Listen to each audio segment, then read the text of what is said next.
Evening. Happy Thursday. This is Talking Sports with Evan. I'm Evan Witallison, and thank you so much for those tuning in. Have a special guest. Wendell is coming back on the show. He lives down in Brazil. Packers have a football game a week from tomorrow, week one, playing the Eagles in Brazil. And we're going to talk about the Packers season, the Packers game against Brazil. I mean, in Brazil, not against Brazil. That'd be a little bit of a mismatch if they were playing a Yeah, Brazilian football I team. would say so. But Packers and Eagles in Brazil, and just some general information about the city, what fans need to know about when they're getting down there. I'm Evan Witallison. You can find me on X at Evan with Sports. You can find me on Facebook and YouTube, Talking Sports with Evan and Wendell. Been a minute. Last time I had you on, the game was announced, and we're a week away from it finally being here. And thank you so much for coming back on. Thanks for having me, Evan. It's a pleasure to be here talking to some Packers, talking about this unique opportunity for Brazilian fans. It's obviously a truly unique opportunity for us because I, for example, have never been to an NFL game live in the stadium, and I doubt the Packers will be back here anytime soon. So it's uh, probably the single chance for us to see the Packers live here in Brazil in a couple of years at least. Yeah, I know the NFL is probably going to be back, especially if things go well. But like you said, the Packers they were the last team to go to England when every Yeah. team in the NFL had been to England. They were the last ones left, and they finally went in Aaron Rodgers last year in Green Bay, and they were first team, one of the first two teams to go to Brazil. I don't think, especially the extra game next year is going to be a home game. I don't think they're going to go international for a couple years. So could be I'm not going to say once in a lifetime experience, but a once in a very long time experience. So it's definitely Yeah. should be very exciting for Packers and Eagles fans down there, and then both teams as well. I was in a press conference with Peter O'Reilly, who's the vice president of the NFL for international matters and event stuff, and he was talking about that because the Patriots and the Dolphins actually have the Brazilian marketing rights, and the expectation initially was that the Dolphins would play here, but this year's the NFC time to have the extra home game, so they ended up deciding to play the Eagles and went from there, choosing from the Eagles' schedule, and the Packers ended up being the choice because of how important and representative the Packers franchise is. So that's how it ended up going. Uh, Riley said that the NFL is probably going back to Brazil eventually, maybe next year or in 2 years. But I would say that probably the Dolphins and the Patriots will be the teams playing here. Yeah, and the Dolphins I can definitely see with Brazil. They kind of have that, international appeal in regards to at least the Caribbean area. And I know Brazil Yeah, is not part of the Caribbean, but the NFL probably sees it that way. They probably got some reach into Brazil. Before we get into the Packers and the game itself, I know there's been trying to care for how I word this. There's been misunderstandings about Brazil and Sao Paulo. Is that saying it right? Right? yeah, São Paulo. Regards to how things are down there. And I just want to give you the opportunity to explain how Sao Paulo is, and that the comments that I want to say Rashawn Gary on the Packers side and somebody on the Eagles recently, that it's all a lot to do about nothing. I'll give you a chance to Yeah, kind of talk about the city a little bit and the country. yeah, yeah. Just like any big city in the world, there's some risk involved, right? Uh, about violence and robbery. For example, in the Olympics in Paris, there are many cases of violence, right? So I would say São Paulo is one of the safest big cities in Brazil, probably the safest one. If the game was in Rio de Janeiro, I would say that would be more of an issue, right? And the NBA played two preseason games in 2013 and 14 in Rio, and everything went fine, right? So I think being in São Paulo, it's a positive factor for the NFL in Brazil. There's the risk involved. There's violence. There might be a person or two with some bad experiences, I would say. But in general, I think that will be a safe experience for most fans. There are many cases of American fans coming to Brazil, for example, for the World Cup and for UFC events, and fans and journalists and the staff of the event coming here and having a good experience. So I wouldn't be overly concerned about that. Just like any big city, even in the United States, if you go, for example, to Philadelphia, even or other New more York, violent cities, New York, yeah, exactly.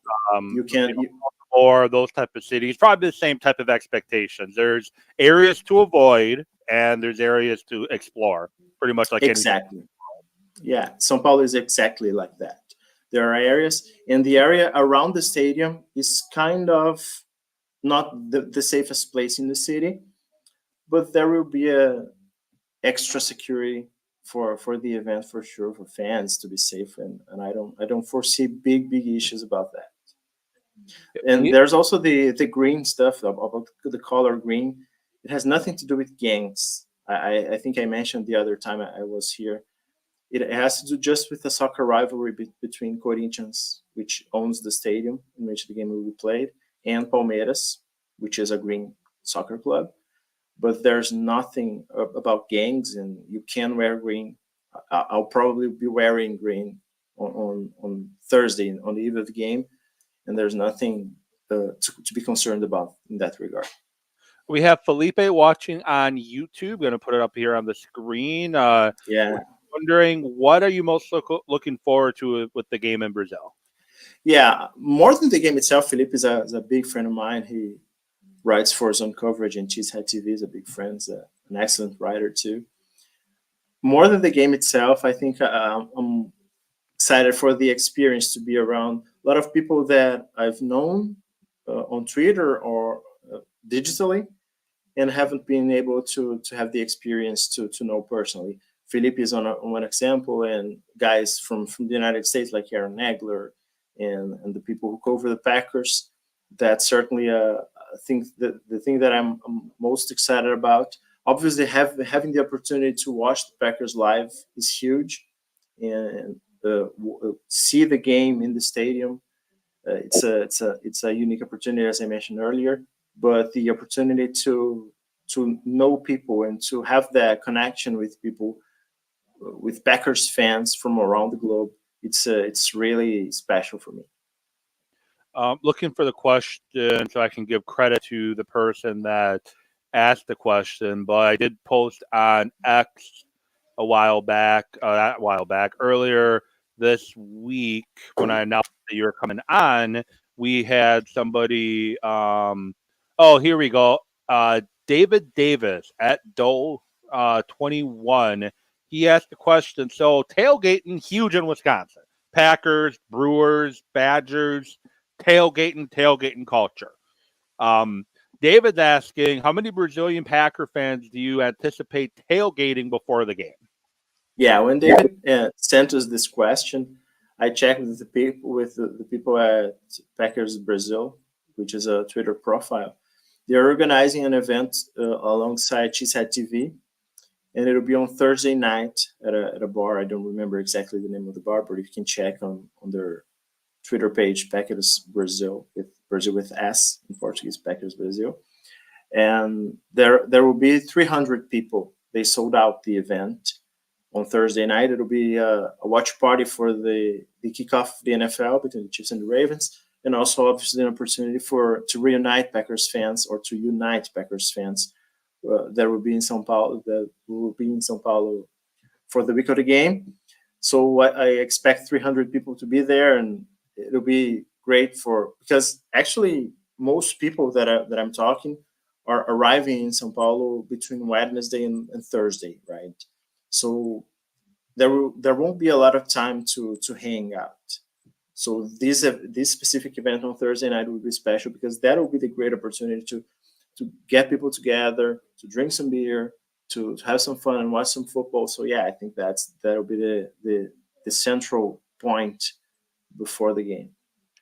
I'm Evan Witalison. Follow me on X at Evan with Sports. You can find the show on Facebook and YouTube. Talking Sports with Evan. I have Wendell here joining me. You're going to the game yourself, and I know you were talking off air with me about, the travel for you is a little difficult with some, I think you said flooding situation, but you are going to be there next week. When are you arriving to Sao Paulo? And I guess what's first thing you anticipate doing when you get there? Yeah, I'll arrive in São Paulo Wednesday night. My flight is Wednesday night, so I'll be going to my hotel, and because Thursday morning at 11 local time, we'll have the Packers practice. It'll be in the training center from Corinthians. So I'll be there. Metal Fleur and Journal will talk. So I expect to be there. It'll be just a walkthrough, not obviously a strong practice on the day of the game. But obviously for us here in Brazil, for Brazilian media, it'll be a good chance to talk to Metal Fleur, to talk to Jordan Love, to understand what they're feeling around here.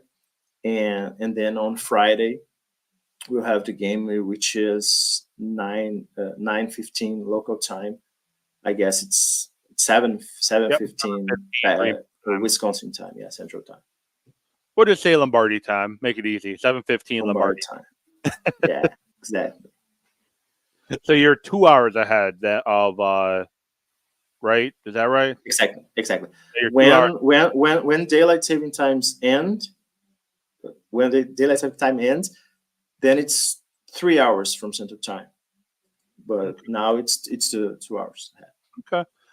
We do have another question. I'm going to get to that in a moment because we're going to talk Packers roster momentarily. Just want to let the viewer know the show will be podcasted anywhere you get your podcast tomorrow. If you want to, go back and listen to anything. You talked about the tailgate going on. How big of a? I'm expecting you're expecting a sellout at the stadium. Like, how big of a stadium is it going to be? I know we were talking. This is typically what it seats, but they could expand it potentially. You and I think Marcos Rivera. Marcos was talking about. What's the capacity looking like for the stadium?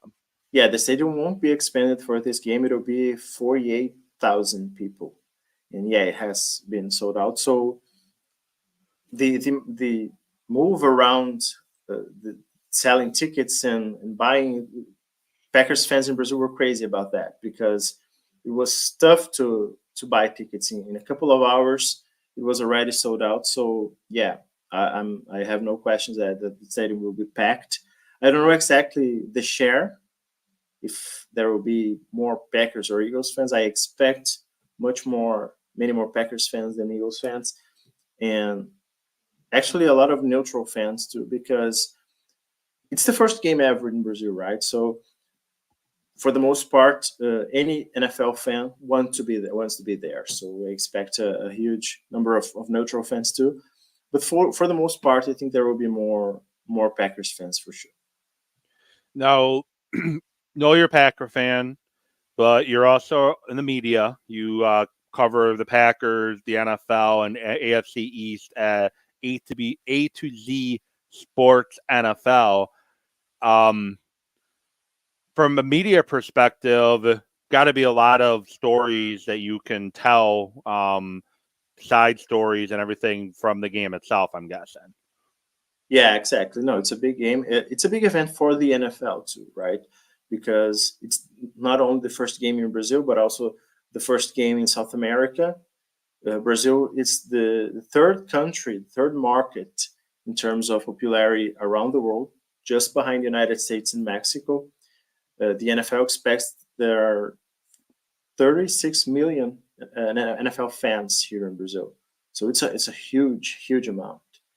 And for the Packers and Eagles perspectives, especially for the Packers, because they've already played an abroad game 2 years ago, I think there are some concerns about logistic issues. But for the most part, the NFL worked around that really well this time around. For example, the Packers were expected at first to travel by bus from Green Bay to Milwaukee, and then to fly from Milwaukee to São Paulo. But they arranged a plane big enough for the 11-hour flight directly from Green Bay to São Paulo to make it a smoother logistic issue for Green Bay. So yeah, I I expect it to be better than it was 2 years ago when the Packers went to London. But at that time, it was a home game, and now it's an away game for the Packers. And that time, the Packers played on a Sunday in London, went back to Green Bay, and played the following Sunday against the Jets. So this time around, they'll have 2 extra days. The game is on Friday. They will be back in the United States by Saturday. So yeah, they'll have the Sunday to rest and start preparing for the week 2 game on Monday normally. So I'm going to switch to the Packers and the 2024 season. The initial 53-man roster finalized, I guess, technically yesterday. They made a waiver claim on a kicker from Tennessee and waived Greg Joseph, and that's the final roster move for now. I'm going to go to this question first because I guess it's kind of the elephant in the room. I can't pronounce the name, but that's the question. What do you think about drafting kickers? Yeah, João probably knows that I hate drafting kickers as a philosophy. That's why he's asking, because I mentioned a couple of times because I think that the decision to move on from Mason Crosby was correct, right? First of all, I don't think Mason Crosby is a story kicker. I think he was good for the Packers, made a couple of important kicks throughout his career. But for the most part, in terms of roster building process, it's not exactly an example of how to build a roster, drafting a kicker in the 6th round and waiting 4 or 5 years for him to get better. That doesn't happen in the NFL anymore. So yeah, and Mason Crosby is now 39 years old, right? So it was time to move on. But the decision to draft a kicker, especially in the 6th round, and especially a kicker that wasn't good in college, I think that was shocking to me. And it was maybe in terms of process, it was one of the biggest mistakes by Brian Gutekunst since he took over as the GM in 2018. But for now, yeah, I think the Packers made the right decision to move on from Carlson. He hasn't been good. He was too inconsistent for the Packers to trust him. Now they claimed this guy from waivers, Narveson from the Titans. I think that's the right process, because you didn't spend anything to acquire the player. We don't know yet if he's going to be a good player. We'll see midway throughout the season. We're going to see if he's a fine or a decent kicker. But the chances of him being a good kicker are as big as Carlson's, because the NFL doesn't know how to evaluate kickers, right? It's a problem. They don't know how to scout them. So you can normally see, for example, Roberto Aguayo for a 2nd rounder, and Jake Moody was a 3rd rounder for the 49ers, and they're not good either. So I think the NFL has a scouting problem. I wouldn't mind spending a 6th rounder to find a good kicker, right? If you want, for example, to trade a 6th round pick for a veteran kicker that's a solid player, I'm fine with that. The problem is not the draft capital. It's just that you don't know which players will be good or not. So the chances of you getting a good kicker in the 6th round or with an undrafted guy are the same. So just keep your draft capital and spend it on other positions and get a kicker elsewhere. I think claiming a player off waivers, a player who had a strong preseason, I think that's a sound process. And let's see if he's good or not. And if he's not, you move on and get another guy. But if he is good, you found a decent player. He's under contract for 4 years now. So I think that'll be that's a sounder process than it was drafting Carlson in the 6th round. Yeah. I guess my biggest question mark with the new kicker is you and I have as many regular season NFL kicks than he does. Concerning, however, Carlson wasn't the answer. He was inconsistent, as you said. Last year, it was fine having Carlson. Last year, you were not expecting to compete. You did, but you weren't expecting to. When Carlson made the 53-man roster last year, you could deal with the growing pains of having a young kicker. But last year brought the way last year ended, expectations in 2024 are different. You can't rely on somebody learning on the job. And I know they're doing that again with the kicker from Tennessee, but you got to take a risk because Carlson, he's going to lose you games. And he could make 30 kicks in a row. He misses that one. It's going to be the end of the world for fans. Like I think he lost the trust of the coaching staff. I think he lost the trust of the front office. And I guess one thing I do want to tip my hat to Gutekunst.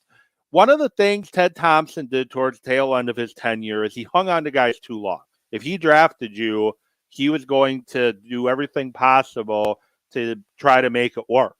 Goody, if he thinks it's not going to work, see ya. I'm going to go get somebody else. And I'm grateful for that vision with Goody. And I'm pretty sure if this new guy after week 1, week 2 just isn't hacking it, he's going to go find somebody else. But what are your initial thoughts on the 53-man roster as is? I know the Packers had a couple tough choices to make. Some choices I wouldn't have made personally, but they had a couple tough choices to make. What are your thoughts on the initial 53-man roster? Yeah, the most difficult decisions were the players who ended up, for the most part, being claimed off waivers by other teams, right? For example, Grant Bowles went to Miami. But the Grant Bowles decision I understand because the Packers have already 6 other better receivers. I think Malik Heath is better than DeBose. He's a solid receiver and he's a better special teamer. So I understand that. You lost DeBose. It sucks, but it happens. It's the NFL. DeBose would be the wide receiver 7 in Green Bay. He has a chance to be wide receiver 3 in Miami. So it's good for him. Yeah, depending on injuries, you handle that. Reek and Waddle deal with injuries. It seems like every year he could be 1 and 2 from week to week as well. Yeah, exactly. So the Dolphins had 4 wide receiver on the active roster. So he's 5. He has a realistic chance of being wide receiver number 3 there. So you handle that. You live with that. Christian Welch, the same stuff, right? The Packers have Eric Wilson, who's a similar player because he's a depth linebacker for the defense. He's a special teamer too. So I understand that the Packers drafted 2 off-ball linebackers on day 2 this year. There's no space for everybody. So I think you just live with that. My big disagreement with Brad Gutekunst this year was the decision to waive Anthony Johnson Jr., the safety, because they kept Zane Anderson instead. And I don't understand what the thought process behind that. I know Zane Anderson is a special teamer, and you probably want to keep a special teamer as a depth piece, like safety 5. So you understand the thought process of having a special teamer there. But I think Anthony Johnson was a really capable defensive player. He started the offseason program starting alongside Xavier McKinney at safety. So obviously you have Javon Bullard and Evan Williams, and they drafted Keaton Ladapo too. So maybe they didn't feel the need to keep another young safety to play defense. But at the same time, and he was too good of a player. He had a strong preseason. And at the end of the day, I don't think Zane Anderson is as good of a special teams player to justify that decision to move on from him. Good for the Giants, who ended up with a really promising defensive player. But from the Packers' perspective, I don't understand that decision. Yeah, I understand the Bulls, like you said. He's going to be wide receiver 7, have a big hurdle to go through in order to get the field. I get it. He's on a 53-man roster now in Miami. He's going to get utilized more than he's going to in Green Bay. But I agree with you on Anthony Johnson Jr. I get Zane Anderson supposedly is good special teamer, and I say supposedly because I don't think most people even thought he existed last year. He was on the roster. He's on the injury report every week last year, but we never see him. We finally, I think, saw him towards the end of the season. But he wasn't on the field, and the best ability is availability, and he wasn't available. And I think Anthony Johnson Jr. is somebody that you could plug in on special teams, and he's going to do the job. And we've seen This is going to be year 3 of Bisaccia, and the special teams hasn't really improved. Do we really want him having such a strong control over we keep for special teams? I think Anthony Johnson Jr. would have been fine on special teams. So I agree with you. I'm not a big fan of that move. Switching gears here, of course, my Twitter decides to jump on me. But AJ Dillon, surprise release, unfortunately. Was Not on injured reserve, right? My apologies, I misspoke. Surprise IR. He put out a statement today on X. I don't know if you've read this yet or seen it, but it goes, quote, "Thank you all for the overwhelming support during this tough time. This injury is a tough blow, but I'm staying positive and surrounded by an incredible support system. Right now, my focus is on getting healthy, and I'm rooting for my brothers to take care of business. Hashtag GPG. So go Pack, go." I just hope AJ Dillon can play again. Neck injuries are difficult to figure out, and the fact that they put him on IR and not IR designated return, to me, is very concerning. And I know you have to, if you can't just outright release him if he's hurt. You have to do an injury settlement there, but I'm not even worried about the whole injury settlement thing. I'm just hoping he can get healthy again. Exactly. That's the number one thing. Because he had a similar injury last year, Stinger, and he missed a couple of games towards the end of the season. The expectation was that he was going to start the season on IR, but as you mentioned, with a designation to return after 4 games at least. But when they released the 3-man roster, he was placed on the season-ending IR, and that's concerning. The Packers tend to be conservative with injuries, so from that perspective, I understand that. I don't know if he's going to be healthy this year, and if he is, maybe they find an injury settlement. The Packers would pay slightly less money than the entire season. He was going to be available to play elsewhere, maybe. Uh, I don't think AJ Dillon is exactly a great player. I don't think he was gonna make a huge impact on the Packers team this year, but he seems to be a nice person, a nice guy. So obviously, I'm gonna hope that he can come back and play football again. He's he's an NFL player, right? He's a good football player. So I just expect for him to be healthy again, and if not this year, at least next year, and so that he can keep his career going. Yeah, the biggest things you lose with having AJ Dillon not available. Wilson in the preseason looks to be the better running back overall. But what Dillon brings you is he's a good pass blocker, good blitz pickupper, and he's good coming out of the backfield. Basically, he knows what his job is. With Wilson and with Lloyd, who's also dealing with a hamstring injury, they're young. They haven't had a lot of NFL experience, and to my biggest concern now is if it's third down, who are you going to have back there protecting Jordan Love? You don't have AJ Dillon now. So I think that's the biggest role they're going to be missing Dillon being on the IR is just his ability to pick up blitzes, keep Love upright, and dip out of the backfield and get in the open spot for Love to find him on a check down. That's going to be their biggest losses because Wilson just doesn't have the experience and Lloyd's a rookie. I understand your point, and I agree with that.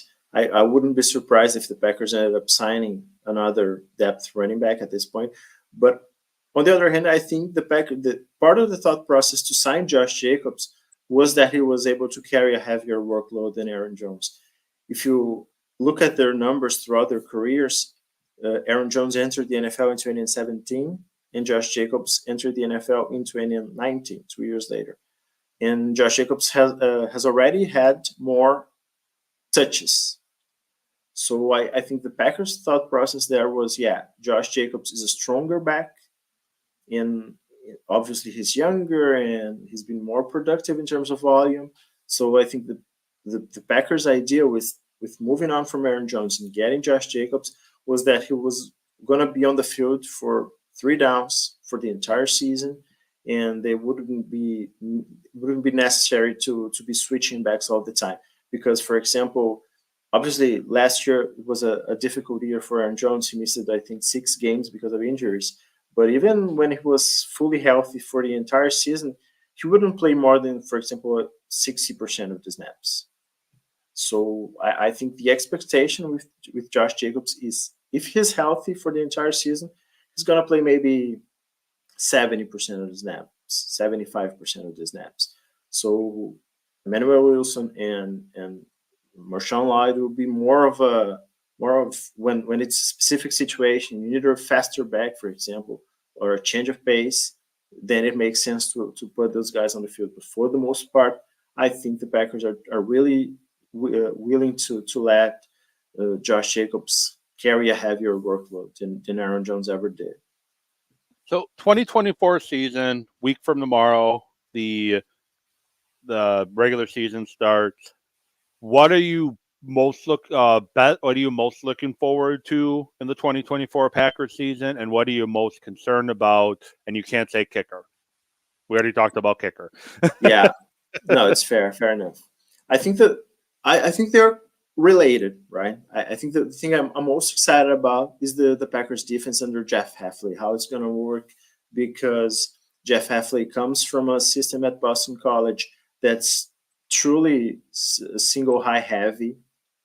And when he worked as a defensive backs coach with the 49ers ran a single high heavy scheme with a lot of cover three from that Seattle Seahawks tree, right?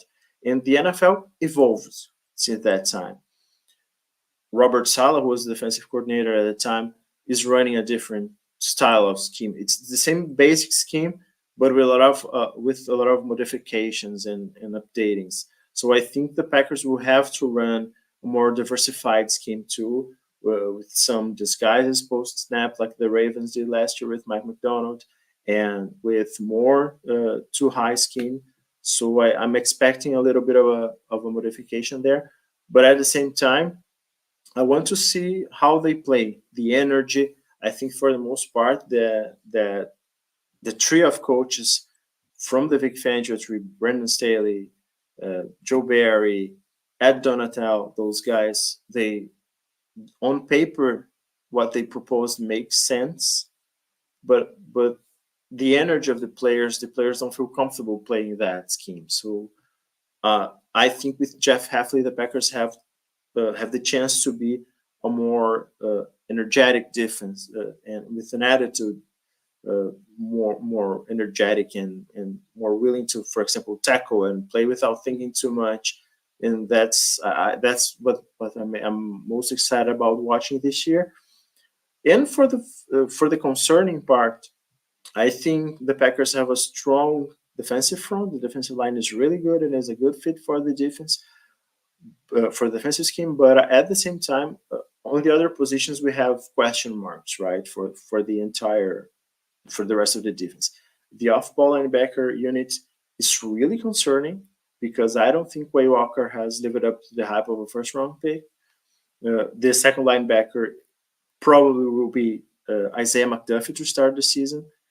Adrian Cooper missed most of training camp. He didn't play in preseason, and I don't think he's going to be ready to play right away. Tyrone Hopper is certainly not ready to play right away, and Jeff Hafley won't be happy about that. I think for the most part it will be Quay Walker and Isaiah McDuffie and Eric Wilson maybe in base defense early on. So yeah, the off-ball linebacker group is really concerning. The safety group is really talented. I think Xavier McKinney is an awesome player.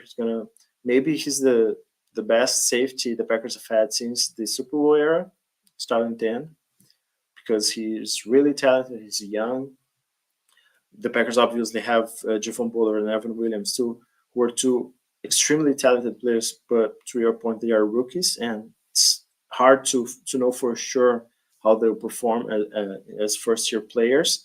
And the corner group has some question marks too, because Jair Alexander is entering his 7th season in the NFL. That's when cornerbacks usually start to regress. Eric Stokes has barely played since 2021. So I think, yeah, they trust maybe Carrington Valentine to be an option if Stokes isn't playing well.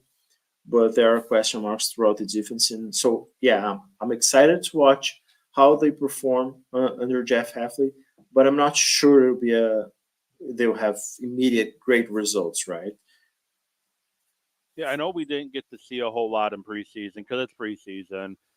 Yeah, Clay Walker, I'm very intrigued by. I've seen flashes from him that looks like he could be a special player. However, consistency is the key. But it's hard to me. It's hard to truly judge him in Joe Barry's version of Vic Fangio's defense because the Packers were running with two down linemen a lot, and he had two or three offensive linemen in his face pretty much all the time. It's just you had a lot of soft boxes that he has to fight his way through offensive linemen with the four-man front with Slayton, with Kenny Clark, and then you got Gary Smith, and however that rotation goes. He's going to have linemen in front of him that should give him better ability to flow to the football. And I think that's what I'm most looking forward to with Quay Walker is seeing him in a defensive scheme. I think that's going to play to his strengths is just find the football and go get it. I don't I know he's going to start the year, I think, as a defensive play caller. I think that should go to Xavier McKinney personally. Have him be the defensive play caller and just let Clay Walker find football, go get football. That's I think what you got to do with Quay Walker right now. But yeah, the off-ball linebacker is definitely concerning. A lot of question marks. It'll be interesting to see playing in a more linebacker-friendly defense what happens. And I am most looking forward to Xavier McKinney. I yeah, seeing him in Packer and green and gold, seeing how he was doing at the joint practices and all that stuff. To me he's a safety the Packers have not had since the guy you brought up, Nick Collins, and I think he's going to bring that kind of presence to the Packer defense. I so we have to see him on Sundays or Friday night first in a Packer uniform, but he to me is very similar to the Charles Woodson signing. That when they signed Charles Woodson, he just became a godsend to the defense, and that's what I see with Xavier McKinney. And then offensively, I just want to see what Jordan Love looks like in his second year as a starter. The way he closed out the year, I know defenses are going to make adjustments, and adjustments to the adjustments are important. But I'm very excited to see what Jordan Love and this young offense can do pretty much in year two. yeah. I don't expect regression for Jordan Love because, for the most part, defenses were trying different things last year. And I know the Packers were really good on third downs, and that might regress a little bit. But it was the youngest and cheapest offense in football, full of first and second year players. So maybe one player or two might regress from that group. Maybe the Packers have five good wide receivers, playable wide receivers at the NFL level. So maybe one of them or two will regress. But the offense in general and as a unit, I don't expect it to regress. The offensive line is pretty much the same. The only difference is John Runyon, who wasn't playing that well last year. He was hurt and in and out of the lineup with Sean Ryan. I don't know exactly who will start at right guard. At first, I'm sensing that it'll be Sean Ryan because Jordan Morgan didn't play in preseason and got hurt. So I think Sean Ryan might have a chance to start the season. The coaching staff really likes him, and he had a strong camp, so I think it'll be him. But for the most part, it's the same offense. I think going from what they had from Aaron Jones last year to Josh Jones now, it's an upgrade. And I expect a healthier season for Christian Watson. He had a healthy camp for the first time in his career. So, yeah, I think Jordan Love will be awesome. I think Jordan Love has all the tools in the world to be a great quarterback. And the things that he does are sustainable. If you look at the metrics and what he does on first down, and I think that the Packers and Matt LaFleur will even lean more on Jordan Love on first downs to be more effective, because last year the Packers tried to especially early in the season, the Packers try to run the ball out on first downs and sometimes run on second and long to get favorable third down situations. And throughout the season, as Jordan Love progressed and the wide receivers progressed, the Matt LaFleur started to lean in more on Jordan Love to be more aggressive on first down, and that helped the offense as a unit. Now the Packers and Matt LaFleur know what Jordan Love is. They know what these receivers are, each of them, and what they can do, what they can't. So they are more able to explore, to exploit what they can do. And I think the Packers are better equipped this year than they were a year ago to be a strong offensive unit. Last year, Packers, seventh seed, the third wild card, beat Dallas in the first round, just boat race Dallas, I guess would be a more accurate term. Fell to San Francisco. Part of the reason, missed field goals by Anders Carlson. Not going to get back into that again. 2024, how do you see the season playing out for the Packers? Where do you see them ending up? Do you see them going all the way to New Orleans for the Super Bowl, or do you see them falling just a little bit short as they continue to grow up? I think the Packers have a really solid chance of reaching the NFC Championship game. It's hard to predict because in the playoffs sometimes the team who's healthier wins, right? So it's tough, and a bounce of the ball can define a game. But I think we have a really strong chance, of, for example, of having a Packers Lions NFC Championship game. I know the 49ers are obviously the favorite to win the NFC and the strongest team. They have the Avengers. Yeah, Brandon Ayuk will be back. They signed the final 4-year deal earlier today. So I think, yeah, the 49ers are the team to beat. But I think that the Packers and the Lions are two ascending teams, strong offensive lines, good play callers on offense. Both have question marks on defense, but I could foresee, and I think trying to foresee the outlook of the season for the Packers, it's really hard because I think much of what will happen is defined by what happens in the division. Because, for example, the Packers can win 12 games, maybe 11, 12 games, and don't win the division because the Lions might win 13 games, for example. So I think that, and then you have to play an away playoff game. Things got harder from that point. But yeah, I think the Packers have a chance to be really good. They have a chance to win the division too. It's a tough division with the Bears seemingly with a better quarterback. So yeah, I think the Packers, it'll be a challenging season, but the Packers have the talent to maybe win the division and certainly to be a strong playoff contender. Yeah, I think the Bears are going to be better. Their win-loss record might not be better, if that makes sense, but I think they're going to be better. They're going to be tougher competition.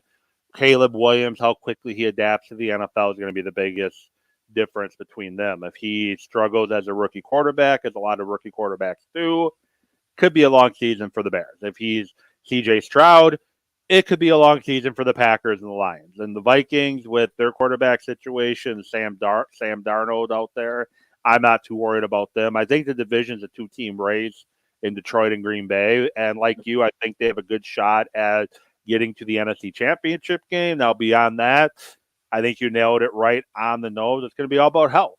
How healthy are the Packers come playoff time to make that push to the Super Bowl? And hey, if they don't win the Super Bowl in 2024, it's okay. Not the end of the world. They're a young team. They're still learning. They're still growing. Disappointing, but it's okay. And I would love the Packers to win this. Excuse me. I would love the Packers to win the Super Bowl again in New Orleans, 1996 all over again. But 17 games, almost 16. 17 games is a long, grueling season, and it's going to be who's healthy at the end. Well, appreciate you coming on. Going to let you make some final thoughts here. Talk about where Packer fans can find your stuff before we send you on your way. Yeah, I think the thing about this Packers team and what's special about it is because I think probably from 2014 until the end of the Aaron Rodgers era, we're always trying to. It's always a 1 year thing, right? We have to win the Super Bowl this year. It's this year or never. So there was that pressure. You could sense that pressure that all in. It has to be this year. They are wasting on Rodgers prime and all this stuff. So now it's another window that's starting, and that's giving me that feeling that we felt in 2009, right? I don't know if you remember that feeling. They lost to the Cardinals that game. It was tough, but you can feel, yeah, this this start this the beginning of something special. Yeah, So I 2000. think the Packers are beginning something special again. Go ahead. Yeah, I'd say 2009 was definitely, you could tell, was the start of something special, and maybe 2023 was the start of something special for this era. Exactly. Exactly. It's a new window. Jordan Love is 26 years old, so the Packers will be. Jordan Love is the window, right? So the Packers will have 10 years, maybe 8 years at least, of high level quarterback play again. And I expect them to compete for a long time. So that's what's most excited about. And let's hope that the Packers can start a Super Bowl run here in Brazil next week, and it'll be fun to be there. As far as my work, you can follow me. My my at the Twitter is here, Wendell FP, and obviously you can follow me also on a to z sports.com. We have a Packers specific page there. You can go there and in the NFC North page there and watch the Packers and find the Packers specific page there. There will be a lot of Packers coming your way. Well, And appreciate thanks, you. Evan. Yeah, appreciate you coming on. Have a ton of fun. Take it all in. Just enjoy everything about being able to enjoy the Packers being in your home country. I'm excited for you and everybody down there, and it should be a fun time. Just like I said, just enjoy it. Yeah, I'm really excited about that, about the game, about knowing the people, about maybe being a part of the press conference. Jordan Love, Matt LaFleur, being around those guys because, as I mentioned, it's something special that's starting, and being here in Brazil, covering the game for a long time. It's my 16th season covering the NFL in some shape or form, and the first covering it on a full time basis. So I'm truly excited about that, and truly excited about the Packers. I hope it's a great game next week against the Eagles. I think the Packers have everything they need to win the game and to have a strong season ahead. So yeah, I'm truly excited about that. Well, again, once again, thank you for coming on. Next Tuesday, Lily Zhao from Fox 6 in Milwaukee, scheduled to appear on the show. Going to talk Packers, Brewers, Bucks, and Badgers with her, get her thoughts on all of the above. Going to have another show next Wednesday. Yep, next Wednesday, where I'm going to preview the 2024 NFL season and give my predictions on division winners and who I think is going to be playing in New Orleans at the end of the season. Make sure to stay tuned for that. The podcast version of the show will go live tomorrow morning by 8 o'clock Wisconsin time, and you can get that anywhere podcasts are found. In the meantime, you can watch it here on YouTube. YouTube is Talking Sports with Evan, on Facebook as well, Talking Sports with Evan. Find the videos and all past shows on YouTube and Facebook as well. Appreciate everyone who's watching live. Appreciate you, Wendell, for coming on. This has been another great episode of Talking Sports with Evan. We'll be back next week and hope you all have a great weekend, and we'll talk to you then. Have a good one.